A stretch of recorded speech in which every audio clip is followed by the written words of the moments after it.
Hello, everyone. This is the Keeping It Real in Real Estate show, and I'm your host, Kathy Blakey. I'm a realtor with Century 21, a marketer, entrepreneur, and nature enthusiast. In this podcast series, I'm going to take you on a journey as we explore topics in real estate, including the market, mortgages, common inspection issues, sustainable future, and more. Are you a homeowner? Future homeowner? Do you like saving money? Enjoy healthy living? Then this podcast series may be for you. Stay tuned as we go deep into these topics. And don't forget, subscribe, like, and share. Welcome to this special edition of Buying and Selling Virtually. As of this recording, we have stay-at-home orders related to the COVID-19 pandemic. In some states, we're conducting limited real estate activities for those who truly need to buy and sell. This special edition is dedicated to tips for buying and selling virtually. Most of us have bought and sold real estate the traditional way, where we're viewing photos, scheduling appointments, and going and looking at home after home until we find the right one. Recently, we've also been able to use more virtual tools, 3D tours, photographs, video, aerial view. All of these tools have significantly increased our ability to do a lot of the preliminary home shopping online. During this pandemic, for those who truly need to move, we just need to take that to a whole new level.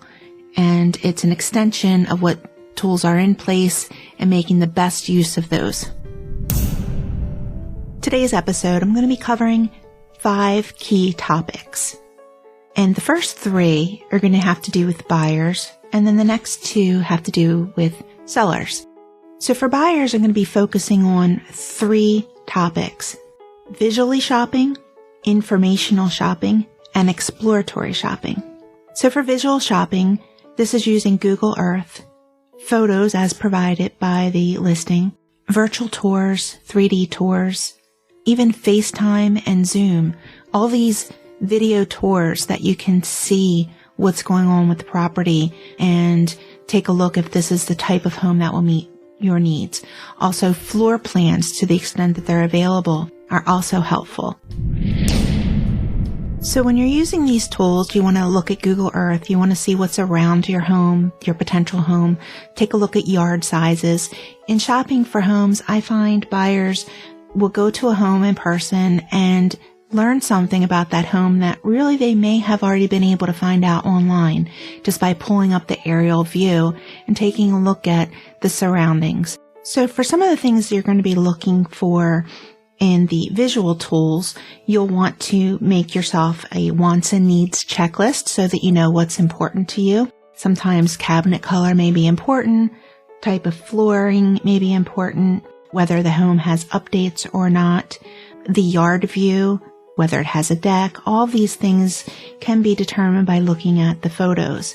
Sometimes it's difficult to determine the room size from the photos because of the wide-angle lenses and the photographs being taken to showcase as much of the property as possible. What you can do to overcome that is take a measurement of a room size within your existing living space and then compare that to the multiple listing service or what other service that you have for the listing where it has the room sizes listed. And if they're not available, you can ask your agent for those dimensions to help identify if the home is going to be a big enough space for whether it's the master bedroom, the kitchen, the primary living area. A common concern is whether the furniture will fit. So these, again, can all be done through visual.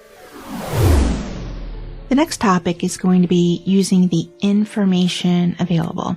So there's going to be a variety of sources of information, and let's start with the seller's disclosure. Carefully review the seller's disclosure.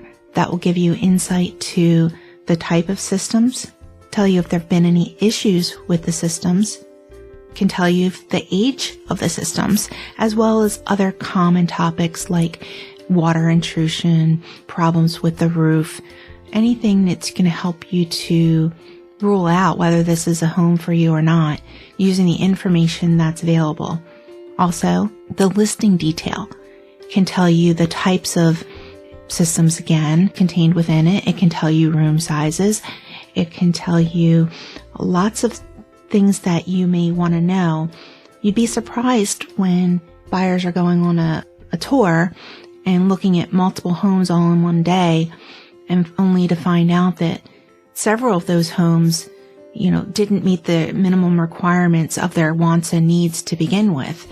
So knowing what your wants and needs are, ruling out the homes, by process of elimination based on the information that's available, is one really good way during this virtual touring to help identify a home that's going to be good or not good for you.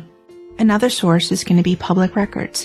Not all counties have the same level of information available electronically on public records, but to the extent that your county does utilize it, you may find out when the systems have been updated, maybe before the current owner owned the property.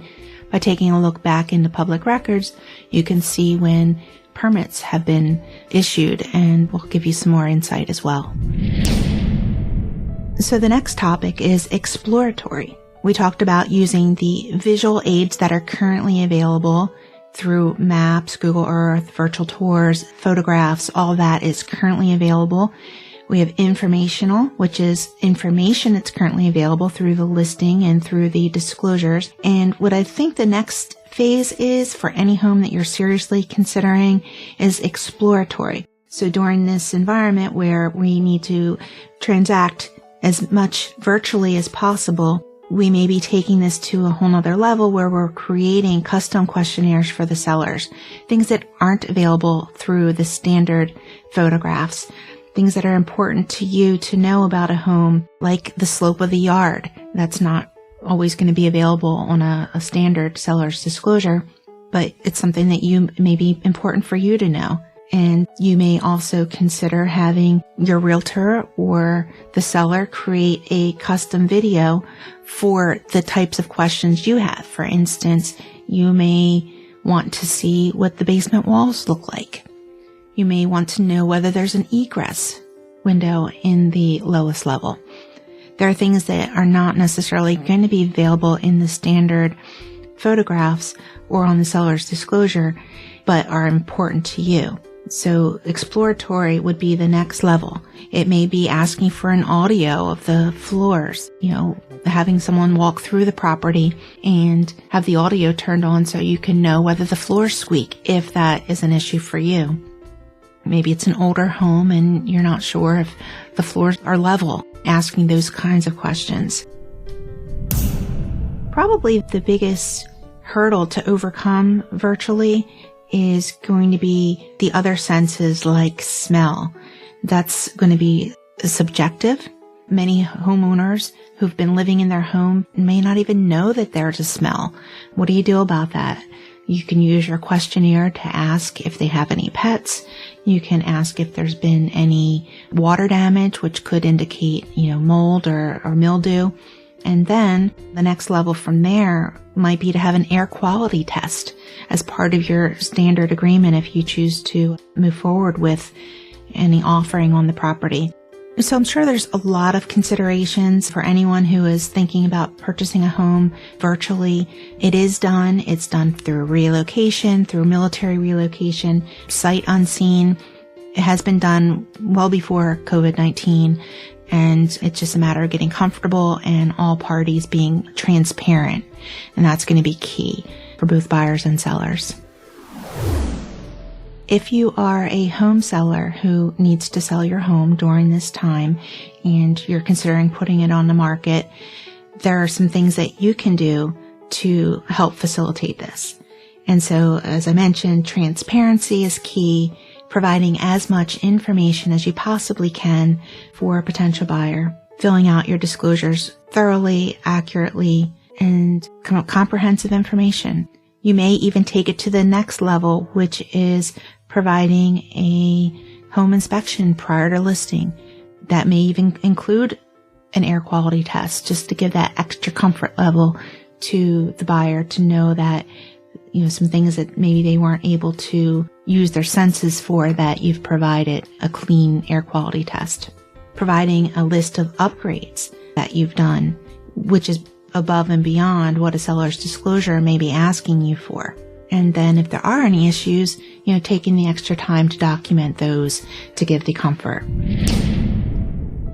The next item for sellers is flexibility, either allowing or participating in custom videos, taking it to the next level virtually to allow for things that you don't normally take a photograph of to be photographed. Questionnaires from buyers, being responsive and transparent. And these are the types of things that will help buyers get comfortable with your home and provide for the ability for real estate to still be conducted virtually through this pandemic for those who do need to buy or sell. Thanks for listening in today. Just wanted to provide some information for anyone who is in need of buying and selling, that that there are things that can be done. We all need to think outside of the box and realize that this is not the normal transaction. This is not the normal traditional way of buying and selling, but it can be done, and it can be done through creative means as well as, again, just continue to say it, transparency and flexibility, both buyers and sellers, to get through this time. And we as agents also need to be responsive, transparent, and flexible and creative. So if you have further questions, contact your realtor. If you do not have a realtor and you are in Delaware, Maryland, or Pennsylvania, feel free to contact me, and stay safe. Thanks for tuning in to this episode of Keeping It Real in Real Estate with Kathy Blakey as your host. For more information on this episode or others, visit www.keepingitrealinfo.com.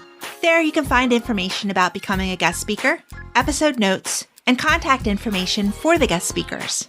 You can also connect with me on social media by using the key terms Kathy Blakey Realtor. Find me on Facebook, Instagram, LinkedIn, or YouTube. If you'd like to subscribe to this podcast, you can find it on iTunes, Google Play, Spotify, and more. Thanks for listening. As a disclaimer, this show is not intended to be a replacement for professional advice. For specific issues related to your real estate transaction, please consult with your qualified realtor, mortgage broker, home inspector, or real estate attorney. Thank you.